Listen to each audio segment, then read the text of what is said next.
Assalamualaikum, anda sedang menonton Sekilas Fakta 24 Mac 2021 bersama dengan saya Nur Syah Muhammad Amin.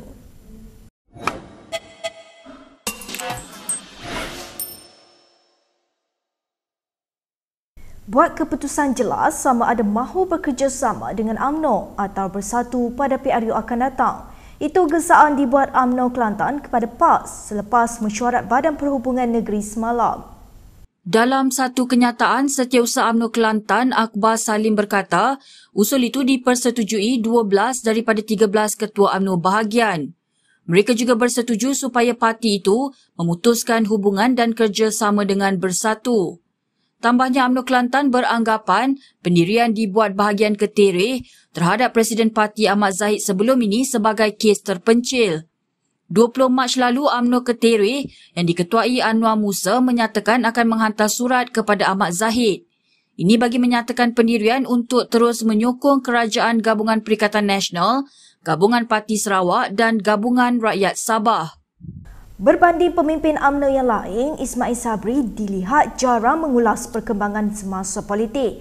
Justru tidak hairan jika ada yang menganggap diamnya naib Presiden UMNO itu bukan diam biasa. Bagaimanapun, bekas Menteri Besar Selangor Muhammad Heer Toyo berpendapat Ismail sepatutnya lebih tegas menyatakan pendirian parti, khususnya berhubung isu kerjasama dengan bersatu. Kata Heer, Ismail tidak boleh tenang seperti air di kolam apabila ada isu membabitkan parti ditimbulkan. Ismail merupakan pemimpin tertinggi UMNO yang diberi tempat oleh Perdana Menteri Muhyiddin Yassin dalam Kabinet Perikatan Nasional. Pendirian Ismail dilihat dapat membantu Presiden UMNO Ahmad Zahid Hamidi yang kini berdepan dengan gerakan sulit untuk menyingkirkannya untuk mempertahankan keputusan memutuskan kerjasama dengan bersatu. Dapatkan akses tanpa had ke artikel Malaysia Kini di web dan aplikasi dengan membuat langganan pada pautan yang kami sertakan di bawah. Berita seterusnya. Dalam kegairahan PKR menaikkan Anwar Ibrahim sebagai Perdana Menteri, pemimpin parti itu tidak wajar menyalahkan Dr. Mahathir Mohamad. Presiden Penaja Pejuang Mukhris Mahathir berkata demikian dalam satu tulisannya di media sosial hari ini. Menyasarkan kenyataannya kepada Nik Nazmi Nik Ahmad, Mukhris berkata kritikan Ahli Parlimen Setiawangsa itu ke atas Mahathir bercanggah situasi sebenar. Nik Nazmi terdahulu berkata budaya membeli ahli parlimen supaya lompat parti yang diamalkan oleh Perikatan Nasional dipelajari daripada bekas pengerusi bersatu itu. Mukhris sebaliknya menjelaskan beliau pernah menyuarakan bantahan atas kemasukan beberapa ahli parlimen UMNO ke dalam bersatu. Bagaimanapun, Muhyiddin Yassin telah menggunakan kuasanya sebagai presiden menolak cadangan beliau. Kata Mukhris lagi, tidak adil untuk Nik Nazmi menyalahkan Dr. Mahathir atas tindakan ahli parlimen PKR yang melompat parti sedangkan parti itu gagal menyelesaikan konflik dalaman kalangan pemimpinnya. SPRM tidak patut berdiam diri dalam isu kartel dan rasuah dalam PDRM seperti dibangkitkan Ketua Polis Negara Abdul Hamid Badur. Perkara itu dibangkitkan oleh anggota Parlimen Puchong Gobin Singdio. Kata Gobin, Ketua Pesuruhjaya SPRM Azam Baki harus menyatakan secara terbuka apa tindakan yang akan diambil agensi anti rasuah itu berhubung dakwaan Abdul Hamid. Menurutnya, perkara itu tidak pernah terjadi sebelum ini apabila Ketua Polis sendiri mengumumkan secara terbuka terdapat amalan rasuah membabitkan pegawai-pegawai polis. Kata timbalan pengerusi DAP itu, mengikut Akta SPRM, badan itu harus menjalankan siasatan sekiranya mempunyai sebab untuk mengesyaki berlaku kesalahan yang dilakukan.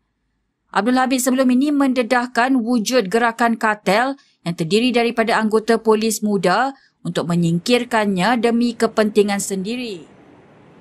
Timbalan Menteri Wilayah Persekutuan Edmund Sontara Kumar telah pulang ke Malaysia setelah lebih 80 hari berada di New Zealand.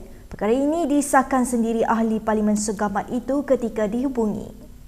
Santara sebelum ini dikritik pembangkang dan warga maya selepas dibenarkan melawat keluarganya yang kini berada di New Zealand. Ini walaupun kerajaan melarang rakyat Malaysia melakukan perjalanan ke luar negara. Dia dilaporkan memohon cuti selama 55 hari untuk melawat keluarganya dan berada di sana sejak 23 Disember selepas mendapat kelulusan Perdana Menteri pada 3 Disember lalu. Status imigresen Santara di New Zealand turut dipersoal memandangkan kawalan ketat imigresen oleh negara itu akibat COVID-19. Sementara itu, Santara berkata dia sedang menjalani kuarantin kendiri selama 10 hari dan masih menjalankan tugas dalam talian. Kita ke berita seterusnya.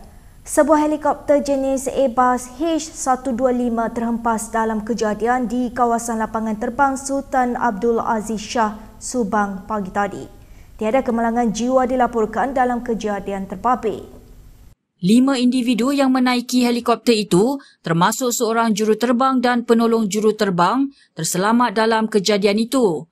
Pengarah Jabatan Bomba dan Penyelamat Selangor, Nur Azam Khamis berkata, pihaknya menerima panggilan kecemasan pada pukul 9.47 pagi tadi dan segera ke lokasi kejadian. Juruterbang helikopter dilaporkan patah kaki dan cedera di kepala, seorang cedera ringan manakala 3 yang lain tidak mengalami kecederaan. Sementara itu, Ketua Polis Daerah Petaling Jaya, Nik Izani Muhammad Faisal berkata, Biro Siasatan Kemalangan Udara sedang menyiasat punca kemalangan itu. Baik, berikut beberapa lagi ringkasan berita untuk hari ini.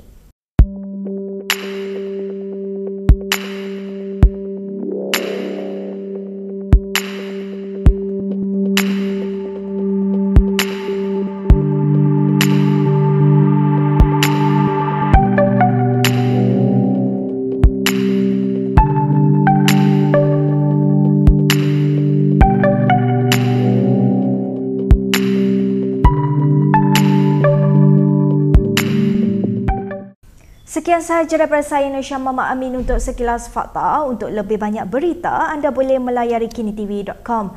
Anda juga boleh mengikuti kami di Instagram, Twitter, YouTube dan Facebook. Salam hormat dan jumpa lagi.